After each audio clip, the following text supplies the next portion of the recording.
Hello everyone, this is Dr. Nishit from KGMC Lucknow, and I have started a pediatric lecture series targeting NEET PG aspirants, and I have received a very good response on my videos. Thank you guys. Today's topic is short stature. We are reading growth and abnormal growth, and topic of today is short stature. So let's start. Before learning growth, we must know some important points about height. If you don't know anything about height, you can watch my video number 1. I have explained many important points about height. So peak growth spurt comes at 12 years in girls and 14 years in boys. Means that the height starts increasing maximally at 12 years in girls and 14 years in boys. Peak growth velocity pre-pubertal is 5 to 6 centimeter per year, and in puberty it is 10 to 12 centimeter per year. What is the formula for height? For 2 to 12 years we have a formula 6x plus 77, where x is the age of the child. We can also always refer the growth chart to assess the pattern of the growth of the child. Okay, so moving on, for example, a 15-year-old girl came to your OPD. You are seeing patients, and she says that she is shorter in length in school, and everyone in her class is taller than her. And when you measure her height, it came out to be 140. So how will you proceed forward? You must know what are the steps in short stature. So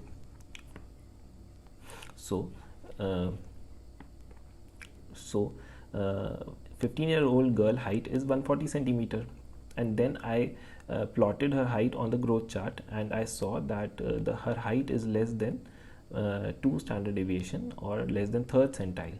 So I am sure now that it is short stature, because the definition of short stature is that the height is less than 3rd centile or less than 2 standard deviation. Okay, so I am confirmed that this girl is having short stature. So now how I will proceed forward? So I must know what are the components or what are the players which monitor the height. So I must know these 5-6 players. One is the height, which I have measured. Another is the height velocity, which I have told you that in pre-pubertal age group it is 5 to 6 centimeter per year, and in pubertal age group is 6 to 12 centimeter per year. And then upper segment by lower segment ratio, mid parental height, Tanner staging, and bone age. We will, as the lecture proceeds forward, I will explain you everything in detail. Okay, so stick to my video. So now I am explaining you what is mid parental height. Mid parental height is, I will ask the girl what is the height of the mother and what is the height of a father. So I will put it this equation, that mother's height in centimeters plus father height in centimeter divided by 2 plus 6.5. I will this is the mid parental height formula for boys. I will have to do an addition for boys, and for girls it is a subtraction. By this I will have an idea what is the target height of the child. See, mid parental height gives us an idea that when the girl or boy will become 18 years or 20 years of age, what will be her height at around 18 years or 20 years. So mid parental height gives us an rough idea that what would be the height of the child when the child will become an adult. Okay, so for example, this girl's mother height was 146 centimeter and father's height was 155 centimeter. So the average comes out to be 150, and then I subtracted 6.5, and the value came out to be 143.5 centimeter. So the girl current height is 140 centimeter, and she is 15 years old, and when she will become 18 to 20 years old, her height should be around 144 centimeter plus 144 centimeter. Okay, so I have discussed mid parental height. Next topic is upper segment by lower segment ratio. What is upper segment? What is lower segment? I have discussed in detail in my video number 1 of this chapter. You can see that in see that video, and you will get an idea what is upper segment, lower segment. So I in this diagram I showed you how I will measure the upper segment by lower segment. I will ask the girl to sit on the stool. When the girl will sit on the stool, from and then I will measure her upper segment. Okay, now I've got an idea what is the upper segment. It is from here to here, and then I will ask the girl to stand. After standing, I will measure her height. Then I will subtract her height from the upper segment and I will get a lower segment, and then I will divide the upper segment from the lower subtracted value, which is the lower segment, and I will get a ratio, upper segment by lower segment ratio. So these are the normal values. At birth it is 1. At birth our upper limb is upper trunk is bigger in size and the legs are smaller, so at birth it is 1.7 is to 1.9 is to 1. At 3 years it is 1.3 is to 1. At 6 years it is 1.1 is to 1. At 10 years it is 1 is to 1, and at then for it is 1.9 is to 1. So the girl here in the question is 15-year-old. So her upper segment by lower segment ratio should be 0.9 is to 1. Now there could be 3 possibilities. It could be upper segment to lower segment ratio could be normal, upper segment by lower segment ratio could be increased, or upper segment by lower segment ratio could be decreased. When upper segment by lower segment ratio is normal, it could be growth hormone deficiency, it could be growth hormone deficiency, it could be constitutional, it could be familial. There are many causes to it. And when the upper segment by lower segment ratio is increased, it could be hypothyroidism, achondroplasia, or rickets. Means the upper segment is big and lower segment is small. And when the upper segment by lower segment ratio is less, then the problem is somewhere in the spine, because then the ratio will become less. Upper segment is less, then the upper segment by lower segment ratio will become less. So the causes could be mucopolysaccharidosis, Pott's spine, or any skeletal dysplasia. Okay, so this is the mnemonic for it: HAR MPS. HAR MPS. HAR is for upper segment by lower segment ratio increase, and upper segment lower segment ratio decreases, MPS. So moving forward, this is a table showing the causes of proportionate short stature. Proportionate short stature means that upper segment by lower segment ratio is normal. So I have told you it could be familial, it could be constitutional. I will explain you what is familial and what is constitutional. Another cause could be SGA child or some torch infection. It could be genetic cause like Down, Turner, Sickle syndrome. It could be acquired cause like undernutrition or any chronic systemic illness, any endocrine cause like growth hormone deficiency, Cushing syndrome, precocious puberty, or psychosocial dwarfism. This table gives you very important MCQ, and many times it has been asked this MCQ: what are the causes of proportionate short stature? And it is very easy. See, proportionate short stature causes are, it is divided into 3 parts. It could be familial or constitutional cause. It could be intrauterine cause. Intrauterine cause could be like when the baby was born, he was SGA, he was small for gestational age, or when the baby was in the mother's womb, he contracted any infection, any torch infection. Once when I was doing my PG, a very small baby came. It was like very small, like this, very small baby, and we were not able to find out what was the cause. Later on, many plethora of investigations were done, and later on he came out to be toxoplasma positive. So you can remember it that there could be in proportionate short stature, there is any Torch syndrome, SGA, Turner, Down, Sickle syndrome, and it could be undernutrition, or any chronic systemic illness, or any CKD, chronic kidney disease. Endocrine cause could be there like growth hormone, Cushing. Growth hormone, always remember, this is a hot favorite MCQ, that growth hormone deficiency causes proportionate short stature. This is very important. They ask many times this question. Okay. So now, after remembering the causes of proportionate short stature, if you cannot remember this full table, just remember these 3 points: familial, constitutional, growth hormone deficiency, undernutrition. These 3-4 points, and torch. They are hot favorite, they always ask. Now, the cause of disproportionate short stature. I told you upper segment by lower segment ratio increase and decrease. So I told you the mnemonic HAR. HAR causes, upper segment by lower segment ratio increase. So what are the causes? Hypothyroidism, achondroplasia, rickets, and another is osteogenesis imperfecta.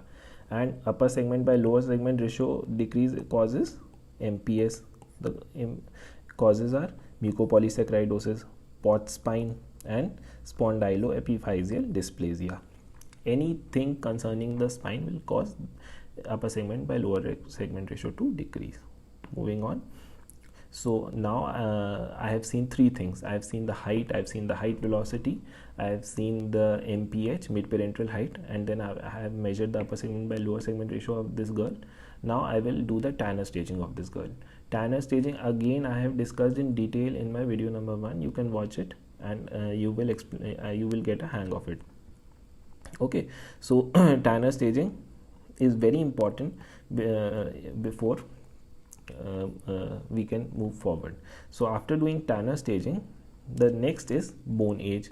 So what is bone age? Many children, many students, even when I was doing my residency, I have got confused in bone age. See, bone age is very easy. Bone age is like we have to compare the bone age with the chronological age. Only this is the thing. So first we have to find out what is the bone age, and then we have to compare it with the chronological age. I will explain it. Okay, first we have to find out what is the bone age. How we will find out what is the bone age? We will have to do some x-rays. So you have to remember it that at birth we will do knee x-ray, and then at 1 year we will do shoulder x-ray. I made a diagram also. This at birth we will do knee x-ray, and then at 1 year we will do the shoulder x-ray, and then till 13 years we will do the wrist x-ray, and 13 to 14 years we will do the elbow to hip x-ray. Okay, after doing the x-ray we will compare this x-ray with the Tanner Whitehouse atlas. So let's see this x-ray. This x-ray is showing a x-ray of a girl which is 2 years 6 months. Okay, as per the Grulich-Pyle atlas. So how do we know that this girl is 2 years 6 months? See, in the x-ray you can see there are 3 carpal bones, 1 2 3. Okay, and yesterday I told you the formula for carpal bones, that number of carpal bones is equal to age plus 1. So here there is 3 carpal bones minus 1 is equal to age, and age comes out to be 2, which is roughly 2 years 6 months. Okay, so now you understood how we see the x-ray and then we find out what is the bone age. Okay, you are understanding what I am saying. See the next x-ray. Now see this x-ray. In this x-ray, what are you able to see? This is a x-ray of 5-year-old child. Okay, and in this x-ray, what you can see? You can see there are many carpal bones. You can see firstly. Secondly, you can see that the radial epiphysis is differentiate to a wedge shape. This radial epiphysis is like a wedge shape. You can see this radial epiphysis is like this, a wedge shape. Okay, and there are many 7 carpal bones. Now see this x-ray. Now see this x-ray. This is a 9-year-old boy x-ray, but to your surprise it does not look like a 9-year-old x-ray, because it just look like this x-ray only. You see, compare it. It just look like this. The radial epiphysis is also wedge shape. Here it is also wedge shape. Here also it is wedge shape. And the carpal bones are somewhat similar only, like this. They are also same only. So this is an x-ray of a 9-year-old boy, but to your surprise it looks like a x-ray of a 5-year-old. So his bone age will come out to be 5 years only. Okay, now see this slide. This is also very interesting slide. This is a same x-ray which you see saw in the previous slide. Here also it is a 5-year-old x-ray, normal x-ray, where you can see that the radial epiphysis is like a wedge shape, and like this it is a wedge shape. Okay, and there are 7 carpal bones, है ना? There are 7 carpal bones. Now see this X-ray. This is a X-ray of a 7-year-old child, but could you to your surprise, it does not look like a 7-year-old child. See how? Because you can see that that the epiphysis of radius is similar to the metaphysis. See how dense the bone are. Okay, means that the bones have been completely matured. This bone is completely matured, and this is not like this. Here everything is matured, but it looks like a X-ray of 10-year-old child. So here the bone age is 10 years. Okay, I showed you this X-ray just to tell you what is bone age. What is bone age? First you have to do an X-ray and to see the bone age, and then you have to compare it with the atlases to get the bone age value. Okay, bone age could be same as the chronological age, it could be less than the chronological age, or could be more than the chronological age, which is the favorite MCQ of the examiner. So let's see what are the things we have to learn. First, bone age is equal to the chronological age. Means if a boy is 5-year-old and his X-ray is also showing that his bones are also 5 years old, and it is only seen in familial short stature. And familial short stature means normal, in normal people it is seen. Means bone age is equal to the chronological age. Now second is bone age is more than the chronological age. In this, like in this X-ray, his bone age is 10 years and his chronological age is 7 years. It is seen in conditions like precocious puberty. Means his puberty came early and his bone matured early, so in precocious puberty. Next A is bone age is less than chronological age. Bone age is less than chronological age means this X-ray, like his bone age is 5 years only and his chronological age is 9 years. So what are the causes? The causes are constitutional, chronic illness, undernutrition, or any endocrine cause, growth hormone or deficiency, or hypothyroidism. This is the hot favorite topic of the examiner. They ask this question repeatedly. Okay, so just by remembering that bone age is equal to chronological age, which means it is normal or it is familial short stature. Bone age is more is always in precocious puberty. Rest everything will come in bone age is less than chronological age. They always ask this growth hormone deficiency. Growth hormone deficiency, bone age is less than chronological age. So moving forward, I have measured the height velocity, the MPH, the bone age of the child. I have done the Tanner staging.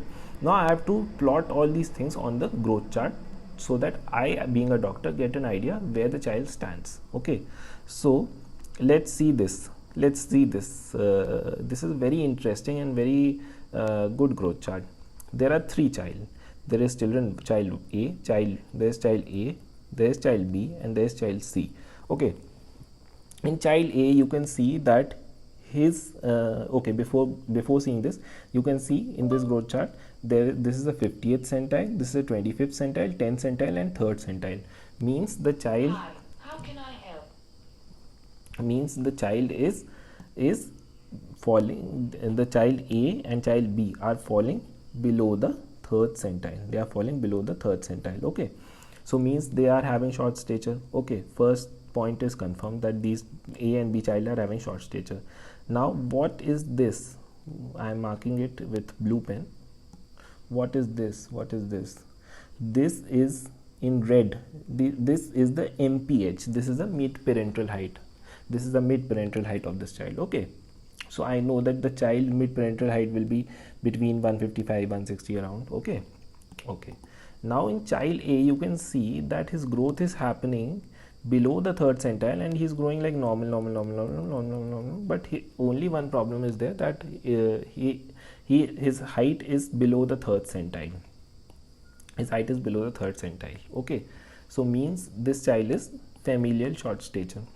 In child B also his height is going below the third centile, but it's also following a downward trend, means there is some problem in the growth velocity.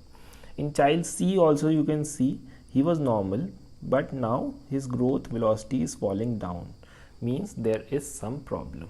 So this is very important to chart the growth periodically on the growth chart to know what is the growth velocity and whether it is crossing any centiles or going below some centiles. Okay, moving on.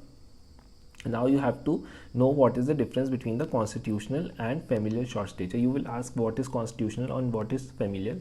I can explain it very easily. See, constitutional is most common and it is seen in most of the child. Okay, and second is familial short stature. In familial short stature, you have to just remember that the parents also were short, so the child is also short, means the short height is running in the family, that it is called familial short stature. And another name of constitutional short stature is constitutional delay, means there is some delay in going on. Means if you will ask what it will be the bone age, there will be delayed. Bone age will be less than chronological age. Will the puberty will be delayed? Yes, will be delayed, because the name is only constitutional delay. Okay, so let's compare this table. In constitutional, height is short, familial also height is short. Height velocity, both the cases will be normal. I told you what is the height, I showed you what is the height velocity. This is the height velocity, na?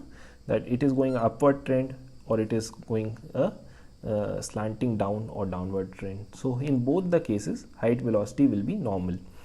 Family history, in familial short stature there will be family history. Bone age will be less than chronological age in constitutional delay, and in familial it would be normal. Puberty will be delayed in constitutional, in familial it will be normal. Final height in constitutional is normal, okay, is normal, whereas in familial it is low. Now if you have not understood, I will show you a photo, you will understand. See these two slides. Okay, in slide number 1, what can you see? Tell me. In slide number 1, what can you see? In slide number 1, you can just see these dots. This dot. See this dot. This dot is going, and then it is following the third centile, but never going above the third centile. Hai na? It is never going above third centile. And final height is also less than third centile, means it is a familial short stature. Okay.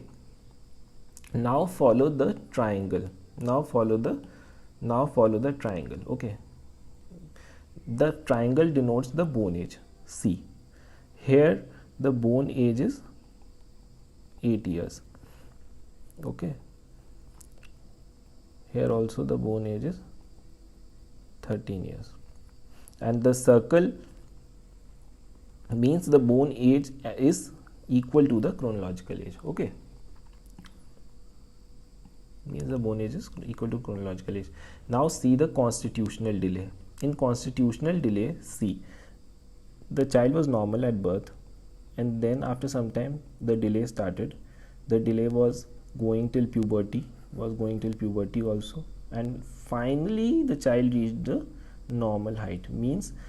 Means the lag was between the puberty time and then finally the child reached the normal height. Okay, first point. Second point is about the bone age. Follow the triangle. Okay, see the triangle here.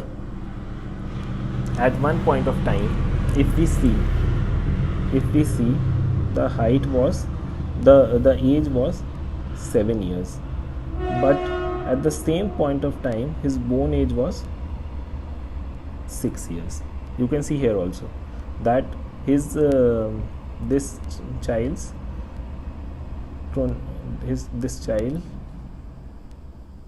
chronological age was 12 years, but his bone age was 11 years. So bone age is always less than the chronological age in constitutional delay. Okay, now you understood this table. This table is very easy now. Okay, constitutional is delay and familial is normal. The short stature runs in the family. Now moving on, you have to tell me what is this, whether it is constitutional or whether it is familial. Tell me what is this. So here you can see that first the child was normal, then the delay started. it ran till puberty, and after 17-18 years the child's height again became normal. So this is constitutional, okay. Now moving forward, what are the causes of short stature? I have told you what is constitutional, I have told you what is familial. Then when we were discussing upper segment by lower segment ratio normal, we discussed this: SGA baby, torch illness, chronic illness, malnutrition. There are some genetic causes. Like Turner syndrome, Down syndrome, Sickle syndrome, Russell-Silver syndrome, Noonan syndrome. I will explain you everything. Just remember just now what are the causes. In endocrine cause, we learned growth hormone deficiency, hypothyroidism, Cushing syndrome. Metabolic, we learned mucopolysaccharidosis. Mucopolysaccharidosis, upper segment by lower segment ratio is, you tell me what is upper segment by lower segment ratio in MPS? Is, tell me, is increased. Is increased or decreased? Tell me, am I saying right or wrong? Is decreased, okay. Now in there other cause are achondroplasia. Achondroplasia is upper segment by lower segment ratio is increased. Pot spine, celiac disease, these are the causes of short stature. So now I have to find out what is wrong in our child which came in our OPD. So we must know, we have to see some clues, okay, based on history and based on examination. So if the child history is showing low birth weight, means he was SGA child. If the child is saying that I am having polyuria, it could be CKD or renal failure. If the child is saying chronic diarrhea, it could be celiac disease or malabsorption. If the child is saying that if the child is having jaundice or hypoglycemia, micropenis, it could be hypopituitarism. If there is some problem in the pituitary, so pituitary is in the brain here, so it could cause headache, vomiting, visual problem. So it could be any pituitary cause, hypothalamic cause related to the growth hormone, okay. It could be craniopharyngioma. Another cause is the child is saying that I am very lethargy, I am having cold intolerance, I am having weight gain, constipation. It could be hypothyroidism. Child is very weak and he is saying that I have nothing to eat. It could be undernutrition, okay. So this is based on the history, and other is based on the examination. In examination, firstly you will see the face of the child. In face, if you see any dysmorphic faces, it could be some congenital genetic syndrome like Down syndrome, Turner syndrome, Noonan syndrome, or Russell-Silver syndrome. It could be any if you see any disproportion, like you straight away can tell it is upper segment is longer, lower segment is longer. You can tell whether what is the problem is. See this is very important. In hypopituitarism, you see frontal bossing, depressed nasal bridge, crowded teeth, and single center incisor, okay. These are the features of hypopituitarism, okay. So moving on, first we will discuss about Down syndrome. So see, this photo is of a baby of Down syndrome. You have to just remember some important salient points. Just by seeing only you can tell whether this child is having Down syndrome or not. So see this photo, there would be eye slants will be up like this, there will be low set ears, and the tongue will be big outside, and the child could be hypotonic, okay. The child could be hypotonic. And what else can be seen? There could sandal gap is seen, single simian crease can be seen, delayed growth can be seen, okay. So by just seeing the face only you can tell that this child is having Down syndrome. Another next is Turner versus Noonan, which is the hot favorite topic. Turner versus Noonan. Just see this table. In Turner, the genetic phenotype is 45XO, whereas Noonan it is 46XX or 46XY. Okay, Turner is a female which is having streak ovaries. In Noonan, if it is a male, he will have undescended testes, and if Noonan is female, then she is fertile. Okay, this is asked many times, that IQ is normal in Turners, and in Noonan it is low. And second, this is also asked many times, that in Turner it is left-sided heart defect, whereas in Noonan it is right-sided heart defect. Okay, like in Turner it is bicuspid aortic valve. In Noonan it is pulmonary stenosis. Okay, so this photo is showing important salient points of Turner syndrome. What can be seen? What can you see in this photo? Tell me, what can be seen? Firstly, you can see low set ears, low receding hairline, webbed neck, coarctation of aorta, bicuspid aortic valve, then this high carrying angle, horseshoe kidney, and short stature, streak ovaries. These are the features of Turner syndrome. Second are the features of Noonan syndrome. In Noonan syndrome, what are the features? When to suspect Noonan? That Noonan will have these 4 facial features. Any one of the 4 can be there. Tall forehead, this forehead is tall. Second, widely spaced eyes, the eyes are widely spaced. Third, short broad neck, the neck is short and broad. And fourth, the chin is small. Okay. In Noonan, we also learned that there is low IQ, there is heart defect, there is pubertal delay, we are reading short stature. Okay, so these are the features of Noonan syndrome. Third is Russell-Silver syndrome. Russell-Silver syndrome, just see this photo, you will remember it for lifetime. You can see in this photo the child is having prominent forehead, okay, and small triangular face. Okay, so this is the feature which you have to remember, that this is a triangular prominent forehead with small triangular face. And there is sometimes you can see hemihypertrophy, one side is enlarged and one side is less. The child will have a history of SG or IUGR. There could be clinodactyly, cafe outlet spots. Clinodactyly means there's curving of the finger, little finger like this. Okay, and cafe outlet spot. Okay, after Russell-Silver syndrome, there is some endocrine causes like growth hormone deficiency. In growth hormone deficiency, the child is cherubic, means the child is having a cute face. Cherubic face with crowding of mid-facial structure and frontal bossing and short stature. This point is very important: micropenis, hypoglycemia, and overweight for height. They ask in MCQ, they will give you all the options, and in the end they will say underweight. So don't go with underweight, it is overweight for height. Okay, so moving on. Can you guess what is this? This is hypothyroidism. In hypothyroidism, what you will see?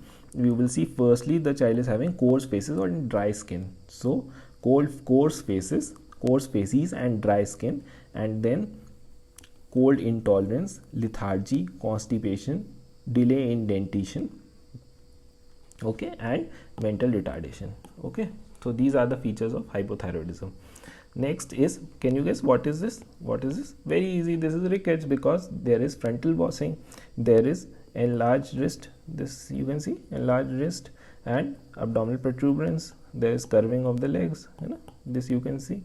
So what are the features of rickets? Frontal bossing, delayed closure of anterior fontanelle, soft skull bones, delayed dentition, rachitic rosary, Harrison sulcus, and when the child is able to walk, he will have knock knees, genu varum or genu valgum. Okay, bow legs means genu varum, and knock knees means the knee are inside, means genu valgum. So after discussing what are the investigations have to be done, we have discussed what are the causes. Now we will now in this after having a brief idea of the by clinical examination and history and clinical examination, and by seeing all the parameters of the child, we will have some idea that okay, this is the diagnosis. Then we will have to do some investigation to know if we are right or wrong. Okay, so if we are thinking that there is okay, there is some infection in the child, there is some chronic infection, like there is some chronic infection like HIV, TB, or any chronic infection in the child, we will do ESR, CRP, urine examination, stool culture. Okay, if we are suspecting that okay, the child is having anemia, we will have to do the CBC. If the child is having history of polyuria or decreased urination or any other problem and short stature, then it could be CKD. We have to do KFT and serum electrolyte. If the child is like this, then obviously we'll have to do some X-ray wrist and calcium and phosphate levels. Okay, so this is the tier 1. This is the first tier investigation. Like if first we have to when we are dealing with the short stature child, first we have to rule out constitutional and familial short stature. After ruling out constitutional and familial short stature, we are left with other causes. So now it could be infection, anemia. We will have to first see the most common causes, rule out them, and then we will go in tier 2 and tier 3. So after tier 1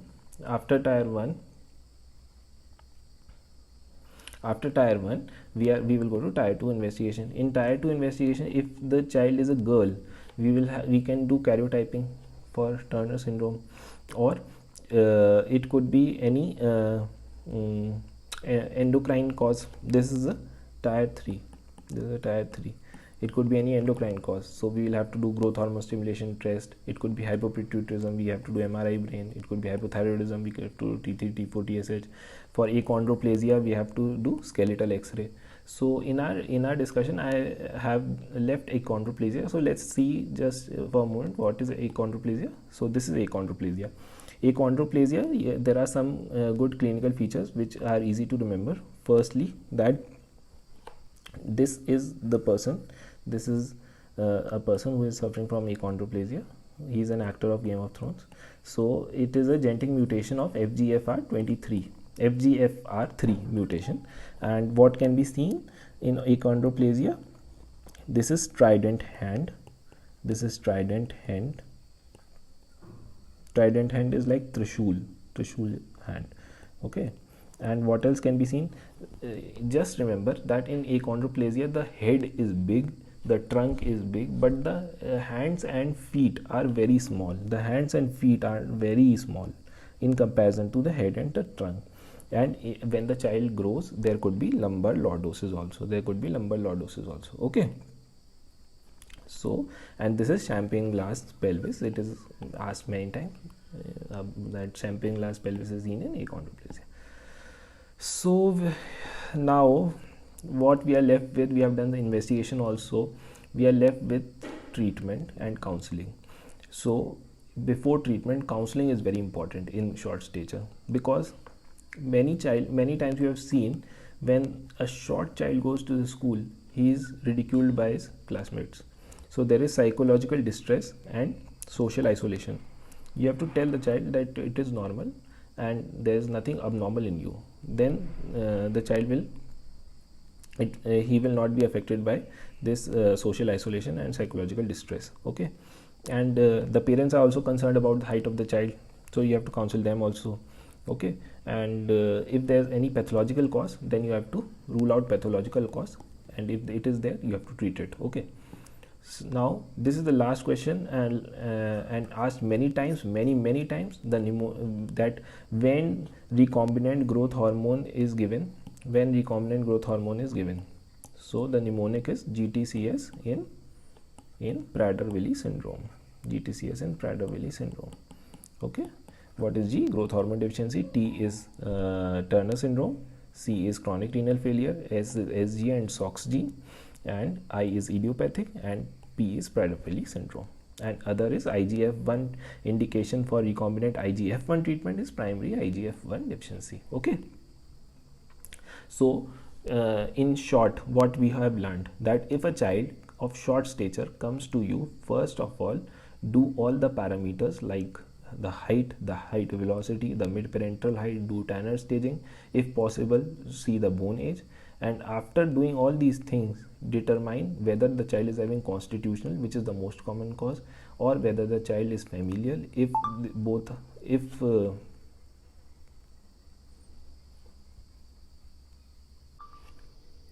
both are ruled out, then we have to proceed forward and look for another cause. We will have to investigate and then take the clinical examination history properly and investigate and find out what is the cause and give the treatment. So in short, we have finished the short stature, and thank you.